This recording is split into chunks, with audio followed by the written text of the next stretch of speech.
Perito español halla potente droga de exclusivo uso médico en restos de Jorge Matute Jones. Jueza no descarta la tesis del envenenamiento. Presidenta Bachelet pide calma y asegura que con la aprobación de la reforma educacional no se cerrarán colegios.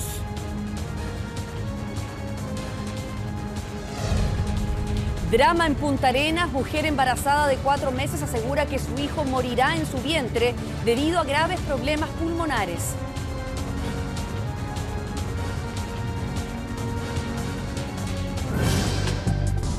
Presentamos 24 horas Central. Buenas noches. Restos de 3 potentes fármacos en distintas concentraciones, uno de ellos un barbitúrico que solo se administra en hospitales vía intravenosa, se encontraron 15 años después de su muerte en las osamentas de Jorge Matute Jones. La familia del universitario dijo que con estos antecedentes estarían frente a un nuevo escenario, un envenenamiento. Verónica Moscoso nos cuenta los detalles. Justo cuando se inicia la última semana de dedicación exclusiva que tiene la ministra Carola Rivas en el caso Matute, surgen estos nuevos antecedentes. Tras el análisis de 10 gramos de osamentas, un perito español encontró restos de 3 fármacos, uno de ellos una peligrosa droga que no está disponible en farmacias y que solo tiene prescripción hospitalaria.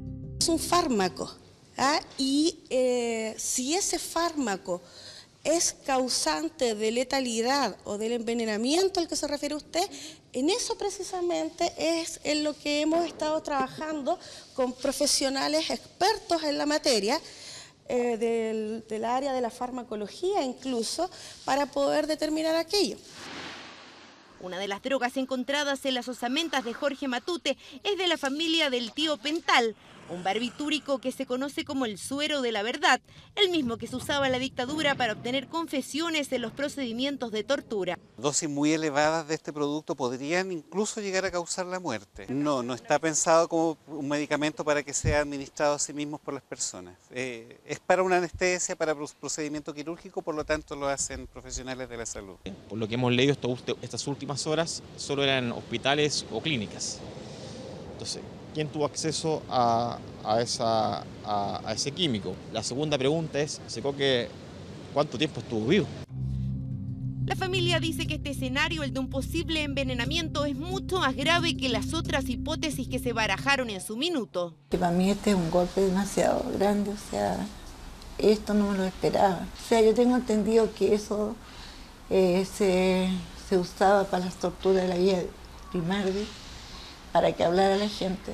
¿Qué es lo que hay en el proceso? Hay un informe de la Policía Civil y un informe de Carabineros, y esa es la ministra a quien le corresponde dilucidar si fue este grupo o este otro grupo, y se contaron con apoyo de terceras personas en el posterior ocultamiento y desaparición del cuerpo de Coquín.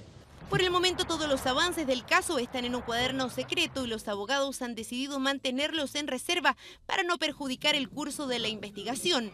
Tampoco pedirán ninguna diligencia, aunque estos antecedentes les parecen de suma gravedad. Siempre se manejó la hipótesis de la golpiza, de los palos, los fierros, los golpes, accidentes, tránsito, etc. Pero nunca se manejó un envenenamiento. Ahora no sabemos, la verdad que sin conocer el informe, el detalle, no sé cómo se puede producir ese envenenamiento. No tengo idea. Ahora la familia Matute solo espera que la Corte de Apelaciones de Concepción extienda el plazo de dedicación exclusiva a la ministra Carola Rivas para que de una vez por todas se llegue a la verdad. Y una noche movida tuvieron los habitantes de la región del Biobío. Más de 11 sismos se registraron durante la madrugada. Según los expertos, serían réplicas del 27F. Matías Vera con la nota. Este es el momento preciso del temblor más fuerte. Eran casi las 2:30 de la madrugada y fue capturado por las cámaras de seguridad ciudadana de San Pedro de la Paz, también de la Unidad Operativa de Control de Tránsito de la Seremía de Transporte. Los 4.8 grados en la escala de Richter despertaron a varios penquistas. Al menos yo la experiencia que tuve fue el ruido cuando se salió al mar, entonces quedé con esa sensación y cualquier ruido ahora lo asemejo a eso. Y como que estaba sentado en el sillón, de repente sentí un remesón y se movieron todas las lámparas. ¿Fue más o menos fuerte, hubo ruido? Sí, o sea, sí hubo aburrido. Y nos asustamos. En las zonas costeras también se asustaron con los cerca de 11 temblores registrados durante la madrugada en la región del Biobío. Mucho miedo, sobre todo a la gente de la orilla, de la costa de ahí, del borde costero. Entonces se sintió demasiado fuerte, porque yo ahí llamé a mi esposo, caso venía otro, incluso yo dormí vestida porque yo le tengo pánico. Los movimientos telúricos que despertaron a Lota, Lebu y el Gran Concepción corresponderían a réplicas tardías del 27F. Ya ocurrió una réplica de magnitud 6,9 el 11 de febrero del 2011, donde la placa deslizó unos 2 metros adicionales, entonces no existe energía acumulada que pueda ser liberada en un evento sísmico importante. El llamado de la autoridad es claro. Siempre estar preparados y organizados con la familia, saber cuál es nuestro punto de encuentro en el caso de un sismo de mayor intensidad en el cual no me puedo mantener de pie, debemos evacuar preventivamente si estoy en el borde costero y básicamente estar siempre recordando en el país que vivimos y prepararnos y organizarnos para enfrentarlos de la mejor manera posible. Imágenes que traen fatídicos recuerdos a la mente, pero a la vez confirman que no volverá a pasar, al menos en un futuro cercano. La ropa y los zapatos fueron nuevamente los artículos estrella en las ventas del comercio minorista durante el año pasado. Aunque el consumo de vestuario y calzado terminó con cifras positivas, en general la venta al detalle sufrió, eso sí, una fuerte caída en el 2014. Karin Bartis con el informe. Lo último que compré, unas chalitas. Ropa y carteras. Un jeans. Una bolera. Unas blusitas preciosas. Pudo haber sido un año económicamente difícil, pero son productos que no se dejaron de comprar. Los chilenos siguieron gastando en vestuario y calzado, siendo el sector más dinámico en la región metropolitana durante 2014, con un crecimiento anual de 7,5% en ropa, mientras que en zapatos alcanzó un 13,9%. Esto en desmedro de la comida, donde los capitalinos sí se apretaron el cinturón.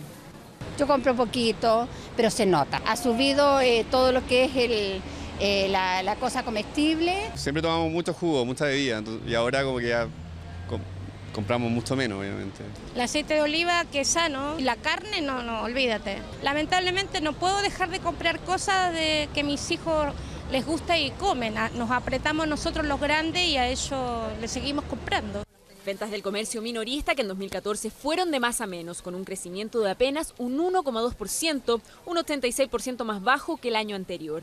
Desaceleración del consumo no solo por el estancamiento económico. Incide también el escenario externo que hoy día tenemos, que es poco favorable, lo fue durante el 2014, y eso impacta también directamente en las expectativas de los consumidores. La gente tomó resguardos económicos y lo primero que dejó de consumir fueron los bienes durables como los muebles, sector que terminó con cifras negativas. No así línea hogar y artículos electrónicos, ambos con un leve crecimiento de 1,8 y 1,4% respectivamente. La gente no está segura de lo que va a pasar mañana, ¿no es cierto? Lo que va a pasar un poco con su empleo, con sus remuneraciones reales, etcétera. Se pone más precavido en su consumo.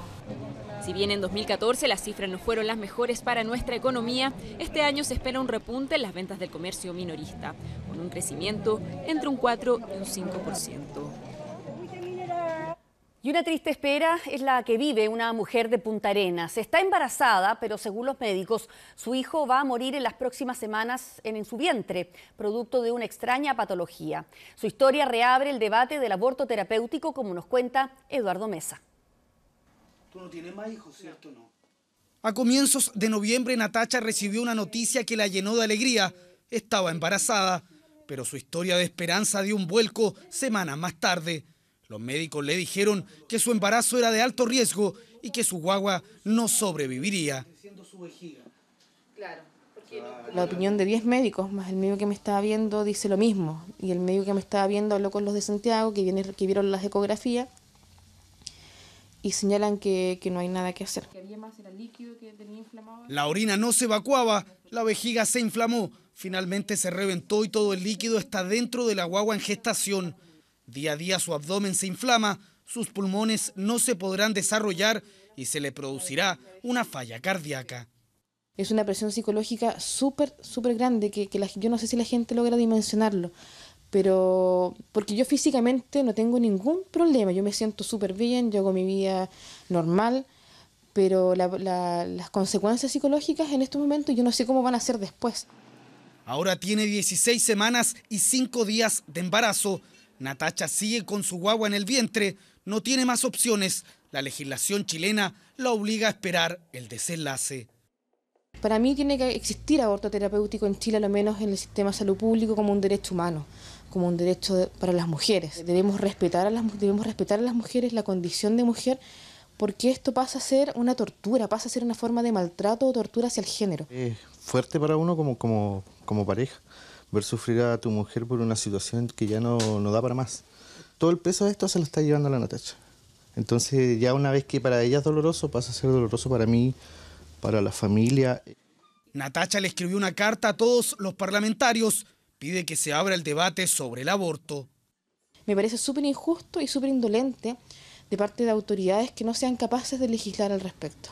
Tendría que ser una ley y un derecho para la mujer el decidir por lo que lleva adentro. Esta tarde en Punta Arenas hubo una manifestación a favor del aborto terapéutico, un debate que Natacha exige. Ahora solo espera que avancen los días. Los médicos ya le dijeron que el pequeño que lleva en su vientre difícilmente pasará las 20 semanas. Mucha fuerza a esa familia. Antes aprobarlo era casi un trámite, pero ahora casi la mitad de los postulantes reprueba el nuevo examen teórico de conducir. Como aumentó el número de preguntas, se redujo la posibilidad de aprenderse de memoria las respuestas. Y además se requiere tener mayor comprensión de lectura. Una prueba que fue diseñada para formar mejores conductores. Rodrigo Cid con los detalles. Paola llegó hasta el departamento de tránsito de Estación Central con la ilusión de obtener su licencia de conducir, pero reprobó el examen teórico. Me siento mal, sí. Es que había estudiado por internet, pero no era la misma pregunta. Sí, había estudiado arte en realidad, pero no eran las mismas preguntas. Ahora, Paola tiene un plazo de 25 días para sentarse nuevamente frente al computador y responder la batería de 35 preguntas sin costo adicional. A Jonathan, en cambio, le fue mejor y aprobó el examen a la primera. Era complicado, es que era mucha la cantidad de preguntas posibles. Pero bien, o sea, estudiando no hay nada fuera de este mundo. El nuevo examen teórico entró en vigencia en diciembre del año 2012 y hasta la fecha lo han rendido 735.108 postulantes. De ese número, 345.905 fueron reprobados. El promedio mundial está en una tasa de rechazo entre el 45 y el 55%, así que simplemente nos estamos poniendo en tono y orden con lo que se espera de una actividad de altísima complejidad que hacemos puros aficionados, que es el conducir un automóvil. El examen teórico antiguo era prácticamente un trámite y por eso tenía una tasa de aprobación del 95%. Pero ahora se amplió el abanico de preguntas que pasó de 280 a 800. Además, se redujo a 45 minutos el tiempo para responder una prueba que ahora requiere de mayor comprensión de lectura. Los postulantes se aprendían ni siquiera el concepto, se aprendían la letra que correspondía a la respuesta que se hacía. Entonces, tú le preguntabas a un postulante a qué distancia se tiene uno que estacionar de una esquina, por ejemplo, y él te contestaba la C. Bueno, pero ¿cuál es la respuesta? No, la C, la C. Las preguntas con más rechazo son las de conducta vial, ¿no? Tipos de frenado, estacionamiento, metraje. Por ejemplo, a cuánto tienes que pasar si va un ciclista al lado, cuál es la distancia que tienes que mantener del ciclista. Tanto el examen teórico como el práctico fueron modificados para aumentar el nivel de exigencia y convertirse en un filtro más efectivo para la formación de los futuros conductores. Implica que pasamos de la memorización de preguntas y respuestas hacia la comprensión de contenido que van en pos de generar un mejor conductor, ya que este va a saber normativa de tránsito y también medidas de seguridad que le van a permitir ser un conductor que tenga un buen desempeño en las calles. Para rendir un buen examen, se recomienda estudiar el libro del nuevo conductor que se puede descargar en la página web de la CONACET. Pero en ninguna parte encontrará un cuestionario con alternativas, porque las ahora temidas preguntas se generan en forma automática y completamente al azar. Y un mensaje por WhatsApp evitó que delincuentes concretaran un asalto en una casa en Las Condes. La banda de ladrones era liderada por una mujer que tiene a su haber más de 40 detenciones. Lorena Concha, con los detalles. Cual mudanza, los delincuentes tenían todas las especies rodadas listas para cargarlas en un vehículo y huir, pero su plan se vio frustrado. Antes de las 8 de la mañana los ladrones llegaron a esta casa de Las Condes. Por el portón que dejó entreabierto el jardinero y su nieto, ingresaron e intimidaron primero a los trabajadores. Ellos dejaron amarrado de pie y mano. Pensábamos que lo iban a pegar a lo mejor o dejar encerrado en una pieza, algo así. Que eran muchos, mujeres, cuatro. Luego, y usando máscaras de Anonymous, accedieron uno a uno a los dormitorios hasta que llegaron al tercer piso. Lo que no sabían es que el hijo de los dueños de casa dormía en ese lugar. Alguien trató de entrar y no pudo porque yo duermo con llave, menos mal. Entonces, cuando yo dije quién era, el tipo ya estaba abajo, porque andaban corriendo por la casa. Fue gracias a su teléfono que este joven logró avisar a su madre que los estaban asaltando y de esa forma frustrar el robo. Yo no tenía minuto en el celular y ocupé el WhatsApp. Y por eso, y ahí le avisé a mis papás y llamaron a Carabineros. Esa comunicación permitió que Carabineros llegara a la casa y detuviera a los ladrones. 2 menores de edad y esta mujer, Sacha Rivera Silva, de 22 años, con más de 40 detenciones por diversos delitos, quien se ocultaba entre unos arbustos. La mujer que estaba asaltando aquí estaba con una escoba y se hacía como que estaba pasando la escoba para que pensaran que era la señora que hace el aseo en la casa. Mientras que los menores fueron capturados cuando huían en un bus. Un asalto que se suma al ocurrido la semana pasada cuando delincuentes intimidaron y golpearon a los integrantes de una familia de origen chino a solo unas cuadras del robo de este martes, huyendo con un botín superior a los 150 millones de pesos.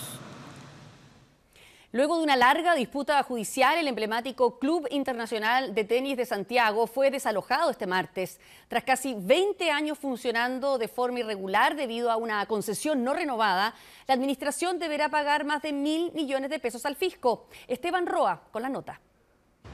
No había renovado la concesión de este terreno desde 1996 y además de usarlo para fines deportivos, su administración celebró contratos para instalar letreros publicitarios y una antena telefónica.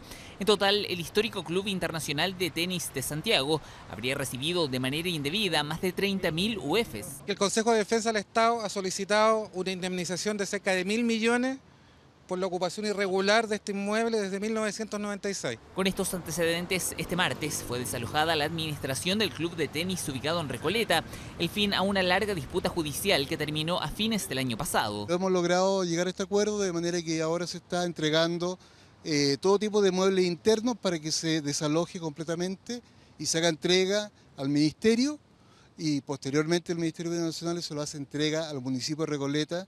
Fue el 2012 cuando se desalojó por primera vez las instalaciones del club deportivo por el uso irregular desde 1996, situación que luego fue revocada con un recurso de protección. Tras meses funcionando, el fisco presentó una nueva demanda, proceso que falló a su favor, notificando el desalojo en diciembre del 2014. Vamos a trabajar con el ministro para que al más breve plazo esto esté en regla, digamos, en posesión de la municipalidad, para que todos los recoletanos y recoletanas y además los vecinos de otras comunas, estamos al lado de Santiago, puedan venir. Aunque en un momento se había especulado que este terreno sería usado para fines inmobiliarios, desde ahora será abierto como un centro deportivo para toda la ciudadanía. Será la nueva cara de este emblemático club que suma más de 100 años de vida. Calma y confianza en que no se cerrarán colegios. Fue el llamado de la presidenta Michelle Bachelet a los padres y apoderados tras la aprobación definitiva de la reforma educacional en el Congreso. La oposición, por su parte, va a recurrir al Tribunal Constitucional para impugnar el proyecto, uno de los más emblemáticos del gobierno. Francisco Pollack con el informe.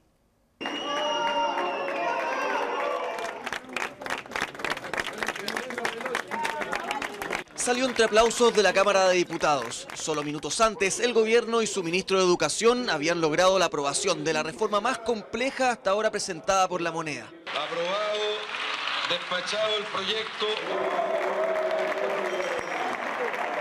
Pero el debate no terminó ahí. La propuesta de fin al lucro, al copago y a la selección ha sido duramente criticado por la Alianza. Aseguran que se han vulnerado derechos fundamentales, por lo que solicitarán el pronunciamiento del Tribunal Constitucional. Los papás de clase media y vulnerable han elegido colegios para sus hijos y el gobierno no tiene derecho a quitarles esos proyectos educativos. Aparte de esa actitud infantil e irresponsable, la derecha hoy día suma una actitud antidemocrática. Pretende implementarle un veto, ¿no es cierto?, a este proyecto de ley aprobado por la mayoría del Parlamento. La alianza puso sobre la mesa sus cartas tras la aprobación del proyecto. La presidenta Bachelet salió al paso de los cuestionamientos con un llamado a los padres y apoderados. Estamos contentos porque dimos un primer paso, un paso enorme para que Chile al fin tenga un sistema educativo más moderno, de calidad, gratuito y sin discriminación. Y yo quisiera hacer un llamado a la familia que tengan calma, que tengan confianza.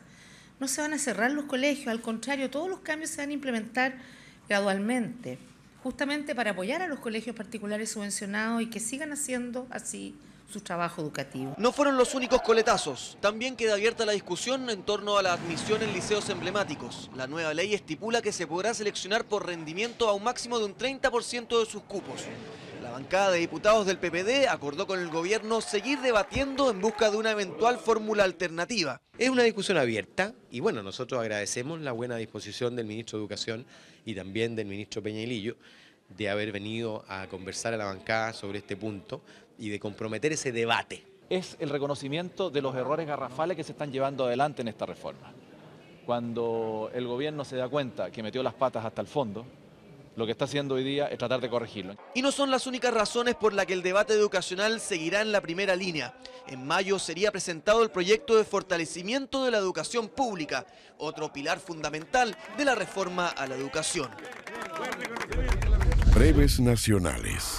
El ex candidato presidencial Marcel Clot fue sentenciado por el cuarto juzgado de garantía a 541 días de pena remitida e inhabilidad para el ejercicio de cargos públicos durante el tiempo de la condena por giro doloso de un cheque. Clot le entregó un documento sin fondos por más de 18 millones de pesos a la productora La Toma, quienes estuvieron a cargo de su franja electoral en las elecciones pasadas.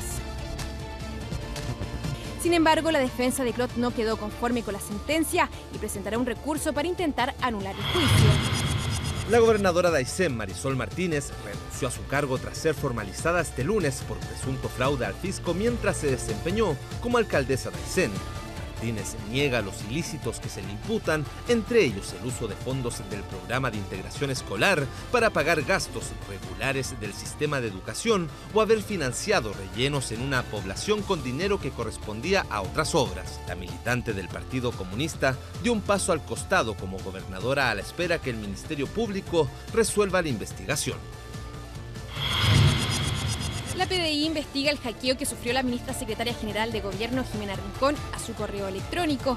Desconocidos se hicieron pasar por ella pidiéndole a sus contactos dinero y algunos de ellos cayeron en la estafa.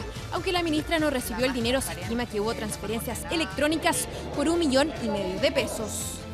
Le pidieron a mi secretaria de Valparaíso, a mi jefa de gabinete, a Patricio Santamaría, entendemos que el diputado Jaime Pilowski, algunos, esos son los que tenemos ya el reporte, no sabemos a quién más. Gracias a advertencias y llamados, la ministra se enteró de lo ocurrido, publicando en su Twitter un mensaje pidiendo que ignoraran cualquier solicitud económica a su nombre. ¿Qué dicen ex agentes de la CIA y la KGB respecto al histórico acercamiento entre Estados Unidos y Cuba? ¿Quién gana, quién pierde y qué se espera en una partida de dominó que data de hace más de 50 años y que hasta el día de hoy se sigue jugando? Amaro Gómez Pablos preparó el penúltimo reportaje de esta serie 24 llamada Cuba y Estados Unidos, el inicio del reencuentro.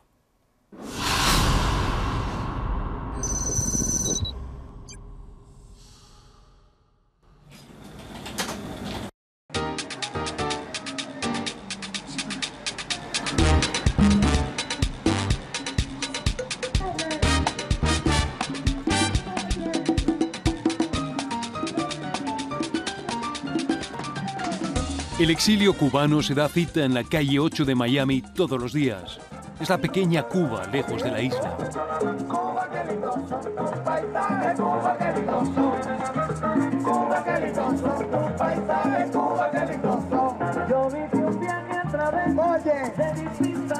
Allí donde toda jugada parece trascendente, sobre todo cuando el tablero es política internacional, y para estos hombres podría suponer un vuelco al final de sus vidas en el destierro. En materia política, ¿quién está siendo dueño de la partida? Raúl Castro, totalmente. ¿Por qué? Porque recibe y no da absolutamente nada. El dueño de la partida es Obama. ¿Para bien o para mal? No, va a ser para bien. ¿Por qué? Porque ahora Raúl Castro se ve obligado a hacer sus cambios. El presidente Obama y Raúl Castro inician 18 meses de negociaciones secretas para desplomar una enemistad que se remonta a la revolución. Cuba fue el paraíso de Estados Unidos, un paraíso a su entender arrebatado por Fidel Castro. Y no lo defiende una casta militar, sino lo defienden las manos de los obreros humildes. Juan Almeida es hijo de un famoso revolucionario que peleó mano a mano con Fidel, un combatiente que le fue fiel hasta el final. El hijo, formado por la KGB, vive aquí en Estados Unidos. ¿Qué pensará respecto a todo lo que está pasando? Le vamos a preguntar. Juan, ¿cómo estás? Eres el más Juan de todos los Juanes que conozco. ¿Por qué la redundancia en el nombre? Bueno, dicen que también tiene varias historias. Primera, porque John Kennedy, el hijo de Jerry Kennedy, pues se llamaba John, por eso me llamo Juan, exactamente la traducción. Su padre, Juan Almeida, un albañil que empuña las armas, se convertiría en vicepresidente de Cuba hasta el día de su muerte. De ahí la cercanía del hijo con el régimen. Se crió bajo su alero, vivió 7 años en casa de Raúl Castro y conoce la lógica del régimen. Raúl te está regalando un M16, el que está sosteniendo aquí en las manos. ¿Tú qué edad tenías? Yo tenía 5, 6 años por ahí. Es un regalo un poco extraño, ¿no? A un niño de 5 o 6 años. Un poco morboso. ¿Quién gana con este acercamiento? Raúl Castro, por supuesto, está dando signos de una victoria, pero una victoria pírrica, porque sí, recibió sus 5 espías, es cierto, pero Raúl Castro no tenía otra opción. No podía, el petróleo, con el precio del petróleo a menos de $50 el barril, es imposible hacer política petrolera, petropolítica. Es algo en lo que coincide uno de los más destacados analistas en Washington, Moisés Naim, autor de un reciente libro que lleva por título El fin del poder. Una vez que los cubanos descubren que Venezuela ya no es confiable como patrocinante, como sostén económico, se voltean y buscan al enemigo de siempre. ¿Es eso ideológicamente potable, coherente? Lo que es muy importante en el régimen cubano es entender que la ideología ha servido solamente como estandarte retórico. En términos de sus operaciones internacionales, Cuba no tiene nada que envidiarle al más agresivo de los imperios capitalistas del mundo en términos de su agresividad empresarial y financiera. ¿Por qué habría de darle Estados Unidos un balón de oxígeno a un régimen próximo a la bancarrota? Tengo un lápiz y un teléfono. Eso que le gusta decir al presidente Obama, advirtiendo que puede dar órdenes ejecutivas y gobernar por decreto. Pero, ¿qué gana con Cuba? Sabido es que no lejos de aquí hay un Congreso, el Capitolio a mis espaldas, con una férrea oposición republicana y que podría revertir cualquier política. La oposición, incluso en la calle 8, estará atenta a los resultados. Y por ahora, la ganancia es para Obama. Yo pienso que la administración de Estados Unidos ganó muchísimo más, porque el 17 de diciembre, después ambos, justo al finalizar ambos discursos, de un plumazo, ese acercamiento a quien más alejó fue a Rusia y a China de América Latina. Y si vemos cómo siguieron los hechos, pues el discurso izquierdista de Evo Morales, de Maduro, de Correa y de todos estos presidentes, pues ha cambiado, ya tiene que dejar de ser un discurso antiamericanista, porque entonces ya los Estados Unidos ha dejado de ser el enemigo.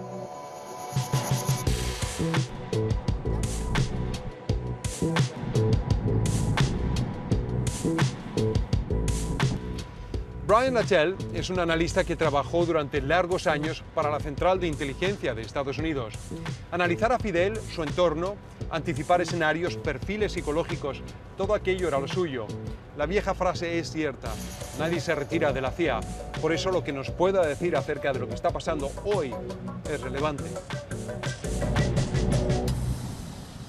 Raúl Castro announced Raúl Castro anunció el año pasado que iba a dejar de ser presidente en los primeros meses de 2018, pero no dijo nada sobre dejar su posición como primer secretario del Partido Comunista. No ha dicho nada sobre dejar su uniforme en 3 años más, cuando ya tenga 86. Entonces, ¿cómo se tomarán las decisiones en 3, 4 o 5 años más en Cuba? Es muy difícil de saber. Pero sí una cosa puedo decir con certeza, es que la organización más poderosa en Cuba seguirá siendo el ejército. Pero desaparecido el enemigo histórico, ahora no habrá excusa y es muy probable que el régimen sienta presión internacional y en casa. Le va a ser mucho más difícil justificar la censura, la represión, la falta de sindicatos independientes en Cuba. ¿Cuándo escuchamos alguna vez de una huelga en Cuba? Y no las hay porque no hay sindicatos, porque no hay libertad de expresión, no hay libertad de asociación, no hay elecciones libres.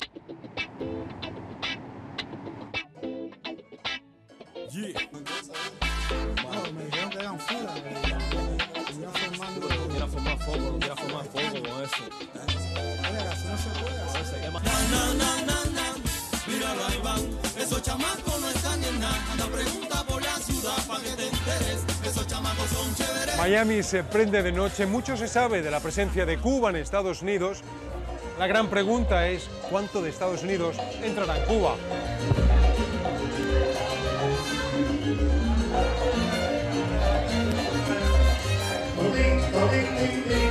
En materia comercial, tampoco se vislumbra un cambio de ritmo inmediato.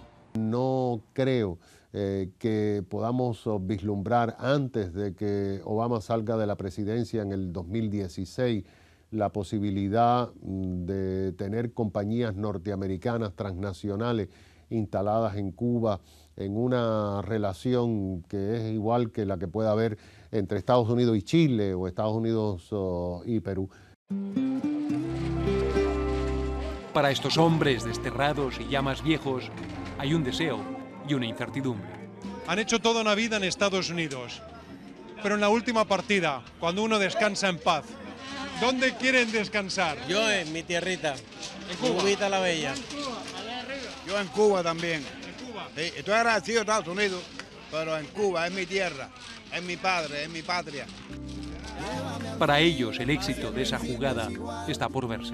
Pero no te quedes sin el alma. Habla el hijo de Fidel Castro, que cuenta el verdadero estado de salud de su padre y qué cambios, si alguno, se anticipan en la isla a partir del histórico acercamiento entre Estados Unidos y Cuba. Muchos problemas los que nosotros tenemos salen por el bloqueo interno, no es por el bloqueo de los Estados Unidos. Muchos problemas los tenemos nosotros mismos, gente que trabaja mal, gente que hace mal sus cosas, gente que son corruptos. Como te decía ahorita, siempre hay ovejas negras, en todos los corrales hay ovejas negras.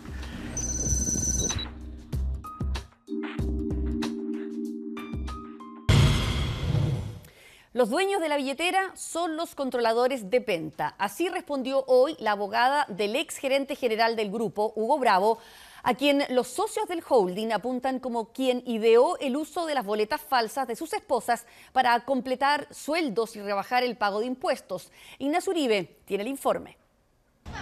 Un expediente Penta que no deja de sorprender, que habla de vehículos, viajes y bonos a altos ejecutivos que compraron y entregaron los fundadores del holding bajo mecanismos que están en la mira de la justicia. ¿Cuánto dinero recibían mensualmente, por ejemplo, las esposas de Carlos Alberto Delano y Carlos Eugenio Lavín? Remarcamos que según Delano, su señora jamás prestó asesorías a Penta 3 ni a la inmobiliaria de la empresa. Lo que yo sabía era que Penta 3 le depositaba 8 millones de pesos a mi señora a fin de mes y luego a los pocos días se me depositaba una suma similar en mi cuenta corriente, la que yo a su vez devolvía a Penta 3. Dineros que llegaban gracias a boletas por trabajos que no se realizaron, emitidas por María de la Luz Chadwick, esposa de Lavín, y Verónica Méndez, cónyuge de Delano. Una idea que nació de Hugo Bravo, como afirmó Carlos Eugenio Lavín, la que viene desde 1996, estupidez legal y pésima decisión, como dijo Delano, y en la que participaron varios parientes más. El Servicio de Puestos Internos tiene bastante buenos procedimientos para detectarlo, por lo tanto uno no lo puede hacer por grandes volúmenes, lo tiene que distribuir en varias personas para que no se note. Yo creo que por eso no lo detectó el Servicio de Puestos Internos. Para Empresas Penta también se adquirieron vehículos, claro que no eran para el holding, sino que para integrantes de las familias de los dueños. Lo mismo ocurre con las vacaciones, viajes de placer que según Hugo Bravo realizaban Delan, Olavín y a veces sus familias, que se cargaban a Penta, básicamente facturas de la compañía de turismo Cocha.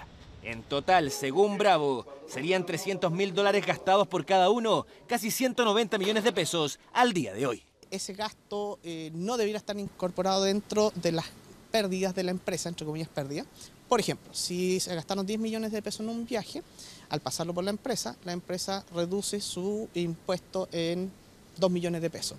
En resumen, casi, entre comillas, podría haberle resultado por 8 millones y no por 10 millones de pesos el viaje. Así las revelaciones de Bravo siguen complicando a los dueños de Penta, los que han reconocido irregularidades, aunque para ellos el responsable de la gran mayoría de ellas es Bravo, a quien definen como el dueño de la billetera del holding. Efectivamente, Hugo mantuvo el control de las chequeras y creo que eso fue un error mío y de Carlos Eugenio. La chequera es de los controladores. Se puede delegar la administración, pero no la responsabilidad. Buenos días, que estén bien. En la arista política, el ex senador Jovino Novoa, uno de los investigados por aportes irregulares, solicitó impugnar la competencia del 8º juzgado de garantía y que sea el 4º juzgado el que revise esta causa. Y pongo atención a lo siguiente porque es conocido como el petróleo del futuro y Chile tiene una de las reservas más grandes del mundo. El problema es que no existe una política que regule su extracción. Estamos hablando del litio, un metal cada día más valorado y la clave para un futuro más verde. Daniel Silva con el informe. El litio está en una pila, el litio está en las baterías, en medicamentos y cremas. El litio tiene decenas de aplicaciones, pero su explotación se disparó con la tecnología. Y por ser muy liviano, tiene una gran capacidad energética. Capacidad presente en el 72% de los dispositivos portátiles, las baterías de las bicicletas y también los autos eléctricos. Tecnología verde que crecería casi 40 veces en la próxima década. Chile tiene una de las reservas de litio más grandes del planeta, el 85% del total, si se suma Argentina y Bolivia. Somos los que más tenemos, pero no los que más producimos. Australia nos superó el 2012, pero la carrera no está perdida. Un gran desafío que asumió un equipo de 22 expertos, 9 meses de trabajo que terminaron en este informe, un insumo clave para una política nacional del litio. Propone una administración, pero una administración del salar. Y desde ese punto de vista puede hacerlo tanto Codelco como también Enami. Propuesta que este martes le fue entregada a la presidenta Bachelet. Lo que se trata es no solo de explotar el litio, sino sobre todo estimular la generación de productos de valor agregado en base al litio. Suena lejano y difícil de lograr, pero mire, es una batería avanzada. ¿Sabe cuánto tiempo tomó construirla?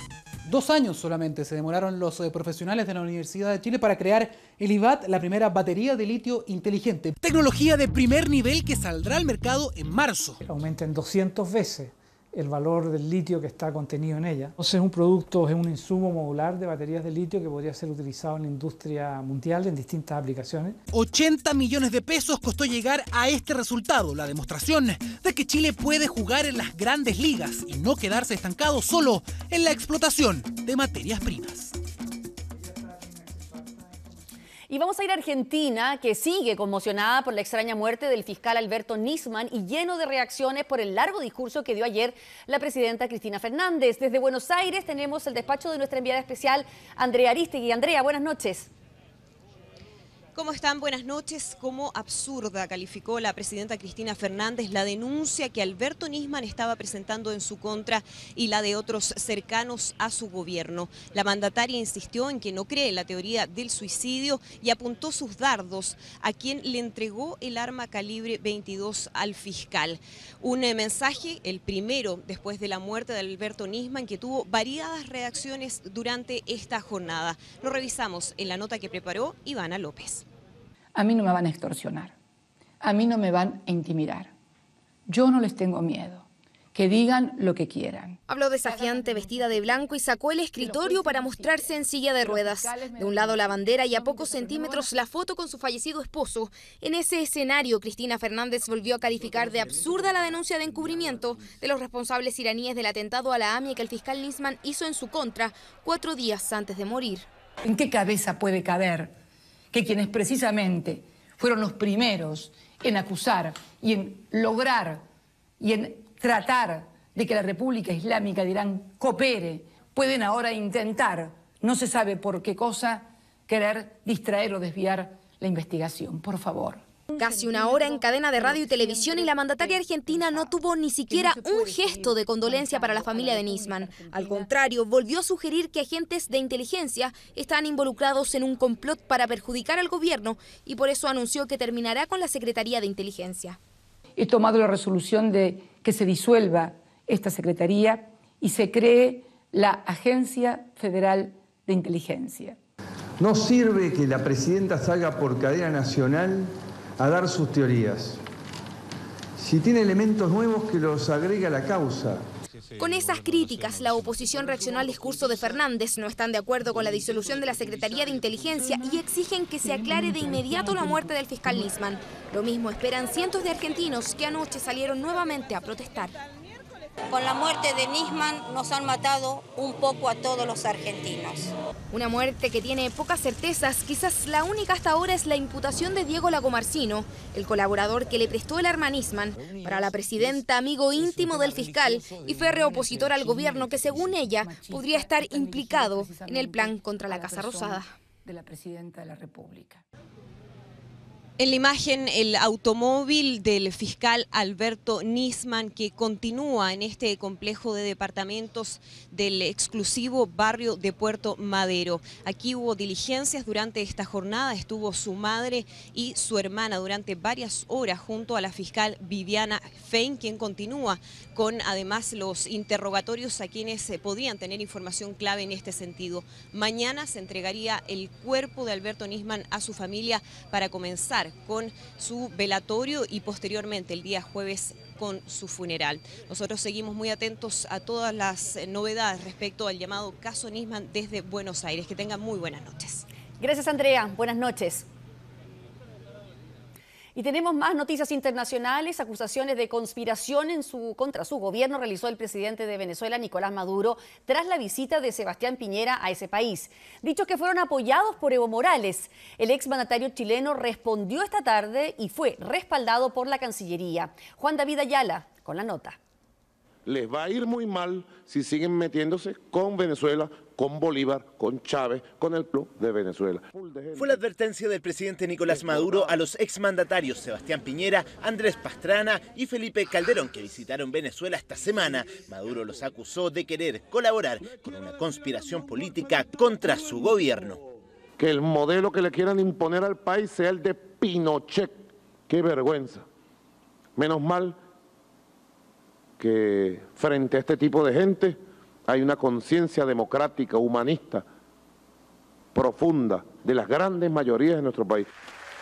Rechazó rotundo el viaje de los exmandatarios que participaron en un seminario organizado por la oposición política de Venezuela, viaje en el que también intentaron visitar en la cárcel al líder antichavista Leopoldo López. Nicolás Maduro llamó la atención a la derecha internacional y recibió el apoyo de Bolivia. Les va a ir muy mal. Todo el que se mete con Venezuela se seca, queda seco, derrotado y aislado. Se pasa algo en Venezuela, los únicos responsables van a ser estos 3 expresidentes. Sebastián Piñera respondió esta tarde a través de su Twitter señalando lo siguiente. El presidente Maduro no rebate argumentos, solo descalifica a todo el que piensa distinto. Si quiere ser respetado, debe aprender a respetar. Las libertades, la democracia y los derechos humanos están vulnerados en Venezuela. Debemos actuar para defenderlos y pedir la libertad de los presos políticos. Y esta es una visita privada del expresidente Piñera y no somos nosotros los indicados para decirle qué es lo que tiene que hacer o lo que no tiene que hacer. Lo que sí corresponde es apoyarlo.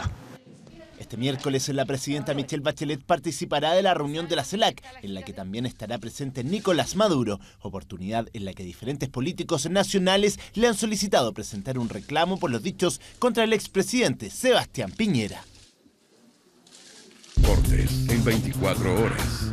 Muy buenas noches. Hace pocos minutos el volante de Colo-Colo y de la selección chilena, Jaime Pajarito Valdés, abandonó Juan Pinto Durán después del entrenamiento de la tarde con problemas físicos y se duda de su participación en el partido de mañana frente a Estados Unidos en Rancagua.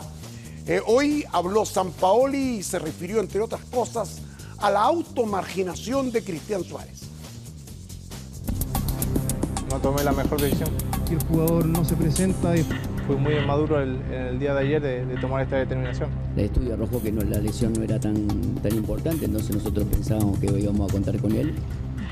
Es el tema que ha marcado la previa del amistoso contra Estados Unidos. Este martes se esperaba la opinión de Jorge Sampaoli de la automarginación de Cristian Suárez y algo más. Espero que no se cierren las puertas, más que nada. Las excusas o las disculpas se verán en un futuro, si realmente son adecuadas o no.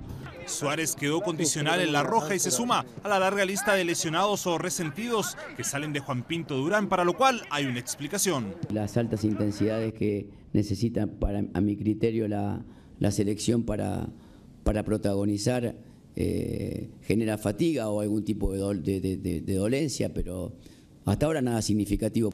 Intensidad de los trabajos del casildense que muchos experimentan por primera vez. Ojalá que haya jugadores que en esta convocatoria, en este partido tan exigente contra una selección que viene con la totalidad de los jugadores que jugó el Mundial, que nos den la posibilidad de que a través de algún desarrollo destacado nos permitan que se equiparen con aquellos que están en Europa. Y esos seleccionados habituales se juntarán en mayo en Europa para preparar la Copa América, operación que ha incomodado a algunos dirigentes de los clubes por el elevado costo de la preparación, cercana a los 240 millones de pesos.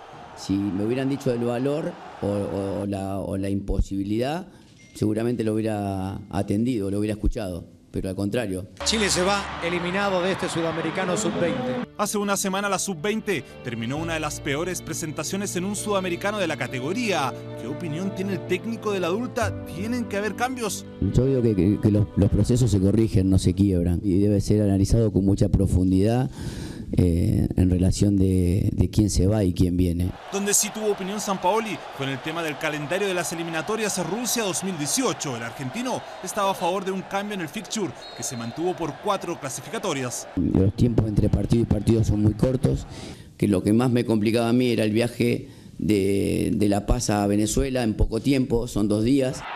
Curiosa la complicación del casildense, porque Chile para Corea-Japón 2002 perdió con Bolivia y luego venció a Venezuela, 50% de rendimiento. Rumbo a Alemania 2006, La Roja ganó en La Paz y también en San Cristóbal, 100% el balance.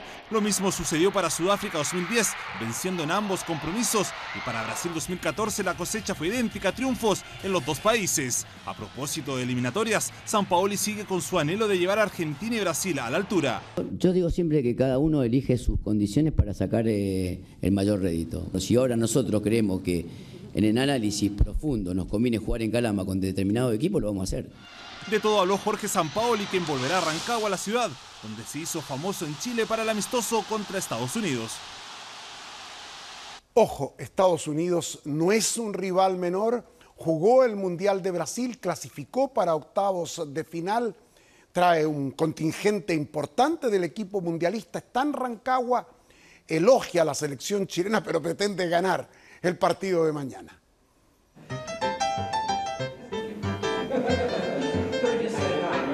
De buen humor llegó Jürgen Klinsmann a la conferencia de prensa en Rancagua. Y es que el técnico alemán de Estados Unidos está muy contento con la posibilidad de jugar con el seleccionado chileno. Muy aplicado, dice conocer a todo el plantel de Sampaoli. He visto a todos los jugadores que van a estar mañana. La mayoría son de Universidad de Chile, de Universidad Católica, de Colo-Colo. No tan alegre como a Klinsmann se le vio al capitán norteamericano Clint Dempsey, algo aburrido, muy concentrado en las preguntas, o más bien pendiente de los mensajes en su celular. Es un equipo que hizo un buen papel en el Mundial. están entre los 4 mejores de Sudamérica. Juegan muy bien y por eso estamos muy entusiasmados con este partido. La conferencia de prensa sigue, pero Klinsmann no está muy convencido de lo que dice el traductor. El alemán, campeón del mundo como jugador en Italia 90, también alaba este combinado del medio local, cuyos jugadores, cree, intentarán convencer con su fútbol a Sampaoli. Yo sé que todos los jugadores son muy ambiciosos, tienen una buena prueba para Sampaoli. Tratarán de demostrar lo mismo que los jugadores que juegan en Europa. Espero un equipo agresivo y con muchas ganas. La selección estadounidense se ve muy bien. Aunque están en pretemporada, se encuentran en buenas condiciones físicas. Vienen con plantel completo a mantener su invicto ante la Roja, selección con la que no pierden desde 1994. Encendida está la campaña para tratar de batir, de ganarle a Blatter en las elecciones de FIFA el próximo mes de mayo. Mike Nichols, el expresidente de la ANFP, va a decidir mañana si se presenta o no como candidato a la presidencia de este organismo del fútbol mundial. En el Sudamericano Sub-20 ha aparecido el racismo, criticado por los brasileños, enjuiciando a los uruguayos. Y en el torneo tenístico de Australia, lamentablemente quedó eliminado el gran Rafa Nadal. Este miércoles Harold May Nichols anunciará si levanta o no su candidatura a la presidencia de la FIFA. El jueves se cierra el plazo para postularse al ente rector del fútbol mundial. Mañana a las 11:30 de la mañana invité a una conferencia de prensa donde voy a dar a conocer todo el tema. ¿Tiene el apoyo de la NFP o si se unió con alguien de la NFP? No, lamentablemente eso no ha sido posible. La elección está prevista para el 29 de mayo y se prevé una dura lucha entre el actual presidente Joseph Blatter y una serie de opositores a los que podría sumarse May Nichols. Poco importó el empate 0-0 entre Uruguay y Brasil en el Sudamericano Sub-20 luego de que el técnico de la Canariña denunciara un acto de racismo por parte del charrúa Facundo Castro, quien habría tratado de macaco al delantero brasileño Guilherme. Hay que tomar las precauciones porque estamos en un país haciendo nuestro trabajo. Somos profesionales. El checo Tomas Berdych terminó con una racha de 17 derrotas consecutivas ante Rafael Nadal, luego de vencerlo por 6-2, 6-0 y 7-6 en el Abierto de Australia, donde aún no pierde un set. Su rival en semifinales será el británico Andy Murray, quien venció en 3 sets al joven local Nick Kyrgios. En el cuadro femenino, en tanto, María Sharapova eliminó a la canadiense Eugenie Bouchard, de 20 años, por 6-3 y 6-2. Y en la ronda de las 4 mejores del certamen enfrentará a su compatriota Katerina Makarova, quien venció a la tercera sembrada, la rumana Simona Halep, por 6-4 y 6-0. Y el próximo domingo Estados Unidos se paraliza porque se hace el Super Bowl, que es la final del fútbol americano, el deporte más popular de ese país. Es la edición 49 y es el máximo monumento, es la máxima expresión del show business como espectáculo deportivo. Es algo realmente increíble.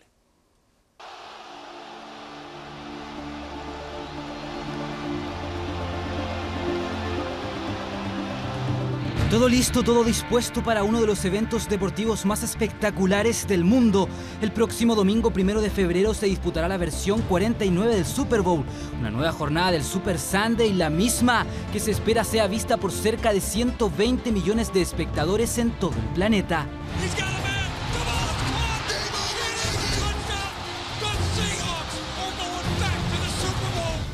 En la cancha, el campeón defensor, los Seahawks de Seattle, se enfrentarán con los New England Patriots en el estadio de la Universidad de Phoenix de Arizona.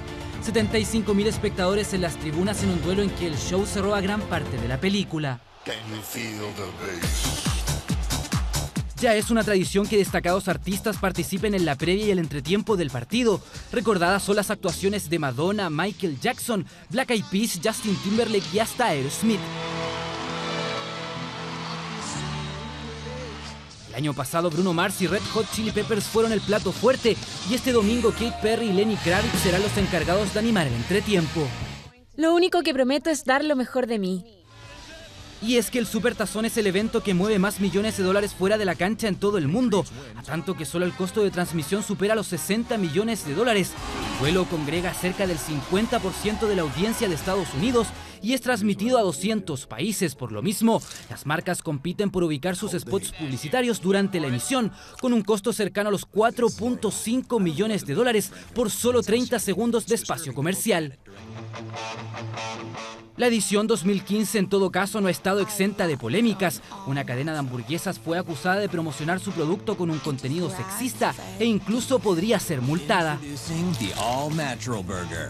Y en el ámbito deportivo la polémica está instalada debido a que los Patriots fueron acusados de romper las reglas tras supuestamente acceder a la final jugando con balones poco inflados, situación que fue desmentida por el mariscal de campo Tom Brady, pero que está siendo investigada por la NFL. Son los condimentos de un espectáculo que paralizará al mundo por cerca de 4 horas. Comprar un ticket en la reventa puede costar hoy $3.700, más de 2 millones de pesos por la entrada más barata. 6.000 periodistas de todo el mundo cubrirán el evento y se espera un tráfico no menor a las 25 millones de menciones en Twitter. 2 escuadras que lucharán por conseguir el trofeo Vince Lombardi, avaluado en $25.000 y los 150 anillos. Es la versión 49 del Supertazón, la fiesta mayor del deporte norteamericano. Y a propósito de deportes y negocio en el ámbito nuestro, mucho más pequeño por supuesto, el ex hombre fuerte de la U, José Jurasek, hoy vendió su paquete accionario. ¿Quién lo compró? Su rival, quien ahora es el presidente de Azul Azul, Carlos Heller. De este modo termina el poder de Jurasek en la Universidad de Chile, en la empresa Azul Azul. ¿Queda absolutamente afuera? Out, absolutamente. Mira. Muchas gracias, Pedro. Ok, chao. Chao, buenas noches. Y vamos con más noticias. Reducido a su más mínima expresión, el río Mapocho tiende a desaparecer en algunos sectores de la capital que están siendo intervenidos. Una realidad urbanística que es resistida por los expertos que esperan una pronta reivindicación del principal eje fluvial de la gran capital. Davor Juranovic con el informe.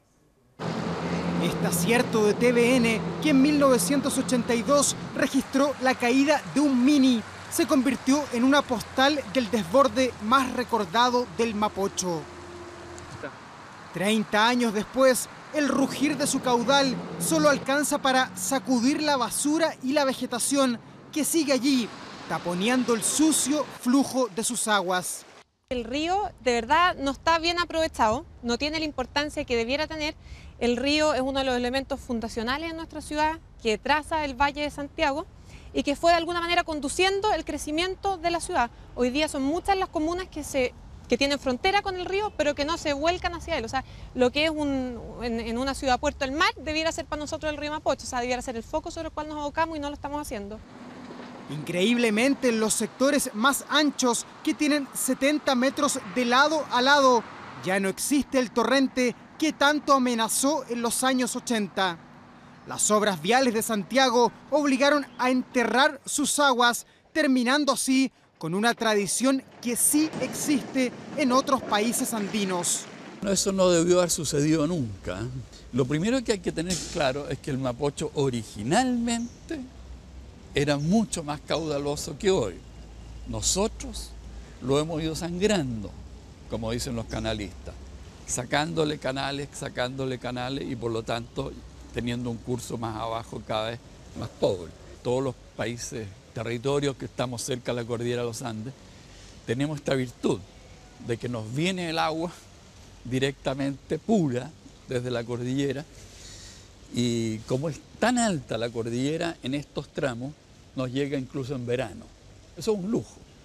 En el río Mapocho mueren los gatos y en el medio de... En estos tiempos, poco en qué inspirarse habría tenido Víctor Jara para escribir sobre el Mapocho.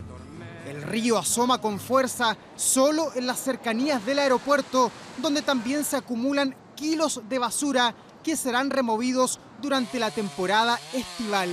La verdad es que lo que nosotros queremos hoy día es que el Mapocho recupere la dignidad que tienen hoy día muchos ríos de ciudades importantes como el Rin, como el Sena, y esperamos que algún día el Mapocho. Urbanistas y políticos coinciden en que esta franja debe ser recuperada. Ya se puede navegar en un tramo, viene la ciclovía y también un sector para el trote. Todo con el único fin de transformar esta cicatriz urbana en un orgullo de la ciudad. El sacerdote Gerardo Joanón admitió haber participado en adopciones irregulares de niños, hechos que fueron confirmados por su misma congregación. Sin embargo, en Roma, la Iglesia cree que esto no configura un delito canónico. La reacción del cura frente a esto, la nota de Daniela Cruzat. La verdad llega. A veces se demora, pero llega. Y para el sacerdote Gerardo Joanón, la verdad llegó en este informe que la Santa Sede envió hace pocos días. La Congregación para los Institutos de Vida Consagrada y Sociedades de Vida Apostólica señala que luego de haber examinado la documentación, estima que las faltas cometidas no configuran delito canónico imputable al padre Gerardo Joanón. Estamos muy contentos, muy agradecidos. Resolución que llega luego de que en agosto pasado la Congregación de los Sagrados Corazones en Chile enviara un informe a sus superiores en Roma estableciendo que Gerardo Joanón participó activamente de casos de adopciones irregulares en Chile en las décadas de los 70 y 80 y más. Celebró durante años misas de difuntos por la hija de Andrés Rillón a sabiendas de que no estaba muerta. 5 meses después de que el mismo superior provincial de los Sagrados Corazones pidiera perdón a nombre de la congregación por no actuar a tiempo cuando tuvieron los primeros indicios, el padre Gerardo Joanón relata su versión de los hechos. Hay mucha gente que pide que usted pida perdón. ¿Usted cree que es necesario eso? Yo no tengo ningún problema de pedir perdón si verdaderamente hubiera herido a alguien. Pero yo con lo que he hecho, no, he hecho posible que haya personas que hoy día están muertas, que hoy día en vez de estar muertas están vivas. Eso ya me llena satisfacción. Es raro que una congregación en Chile diga una cosa y que los como jefes de ellos, o sea, el Vaticano les diga lo contrario. La ONG Nos Buscamos intenta reencontrar a 2.000 personas que fueron víctimas de las adopciones irregulares en nuestro país. Para eso esperan que el cura les tienda una mano con información. Ahora son poquititas, si en realidad en mi casa toda la gente, claro, me ha pintado como si yo fuera la persona que me he dedicado mi vida a esto. Han sido 3 casos. La Santa Sede ya habló. Ahora las decisiones relacionadas a Joanón quedan en el ámbito de la obediencia religiosa, algo que deberá definirse al interior de los Sagrados Corazones en Chile. Lo encuentro terrible, pero en fin, habrá que aceptar lo que dice Roma nomás. Pero yo tengo mucha confianza en lo que va a hacer la congregación de Santiago. Hay que esperar también lo que diga el Sagrado Corazón en Chile, ¿o cómo ves? No, sí, el Sagrado Corazón en Chile somos nosotros. Y se han necesitado más de 70 años para comprender la enormidad de lo que ocurrió en pleno corazón de Europa. Una máquina de muerte programada y sistemática que tenía el objetivo de borrar de la faz de la tierra a todo un pueblo. Hoy se conmemora un nuevo aniversario de la liberación del campo de exterminio de Auschwitz, donde más de 1,5 millones de personas fueron asesinadas por los nazis durante la Segunda Guerra Mundial. Una historia para nunca olvidar, como nos cuenta Florencia Vial. Difícil volver al lugar donde conocieron el infierno en la tierra y que las lágrimas no caigan solas. Con el número de inscripción en el pecho y otros en el brazo, ese mismo que los acompañó durante su encierro, cientos de sobrevivientes del horror vivido en el campo de concentración de Auschwitz conmemoraron los 70 años de su liberación. Diferentes actos cargados de emociones y recuerdos, pero esta vez los sobrevivientes regresaron con un mensaje al mundo, que jamás vuelva a repetirse la barbarie de la que fueron testigos. En nuestra mente todavía estamos aquí. Incluso si no estamos en persona, los hijos de Auschwitz estamos de pie hoy. En la entrada principal de Auschwitz se lee la inscripción "El trabajo te hará libre", algo que jamás ocurrió para la mayoría de los que estuvo en este centro de exterminio y que acabó con la vida de más de 1 millón de personas. Eva Fahidi, judía, fue una de las pocas que sobrevivió y esta foto es el único recuerdo que tiene de su familia. Le pregunté al capo cuándo llegaría mi familia, pero ella solo se rió y apuntó a los hornos crematorios y al humo que salía de las chimeneas. Me dijo, ahí, en el humo están. Una imagen que jamás olvidará y que convirtió a Auschwitz en el lugar emblemático del horror nazi en la Segunda Guerra Mundial. Bien lo sabe David Feberstein, quien lo vivió en carne propia. Yo perdí toda mi familia en Auschwitz. Papá 45, mamá 40. Hermanita 10, hermanita 8, hermanito 6. Mi mamá lo tenía en mano, mi padre, todo. Todos fue una cámara de gas. El horror duró hasta el 27 de enero de 1945, durante la etapa final del conflicto, donde las fuerzas soviéticas lograron entrar a Auschwitz, y este fue el panorama. Había tal hedor que era imposible estar ahí por más de 5 minutos. Mis soldados no lo podían soportar y me rogaban para que los dejara ir, pero teníamos una misión que cumplir.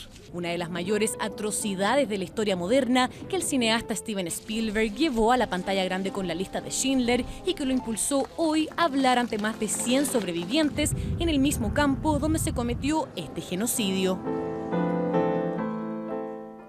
Se acerca el fin del mes de enero y la mayoría de los chilenos se preparan para tomar sus anheladas vacaciones. Sin embargo, deben tener mucha precaución para evitar estafas en los arriendos de verano. Y para eso en nuestro portal tenemos 10 recomendaciones que pueden evitar malos ratos. ¿Cómo está Sebastián Marchán? ¿Qué nos cuentas desde 24horas.cl?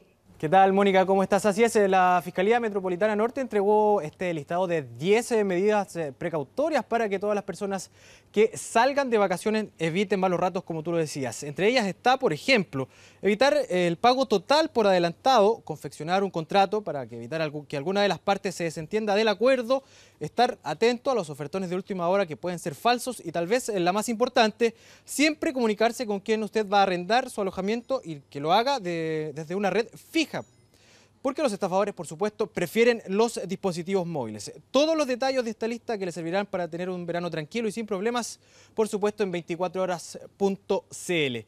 Cambiamos de tema y también el mes de febrero no solo se caracteriza por las vacaciones, sino que también porque es el mes de los enamorados. Y si usted quiere encontrar pareja o espera a que esta llegue a su vida, en nuestro portal tenemos un listado elaborado por la Universidad de Nueva York con las 36 preguntas que debe hacer para enamorarse de alguien.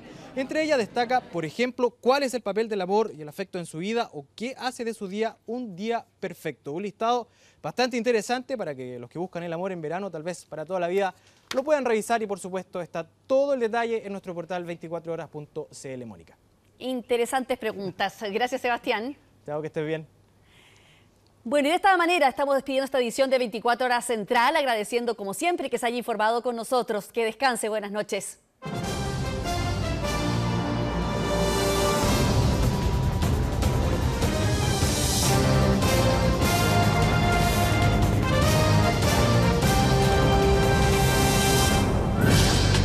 Hemos presentado 24 Horas Central.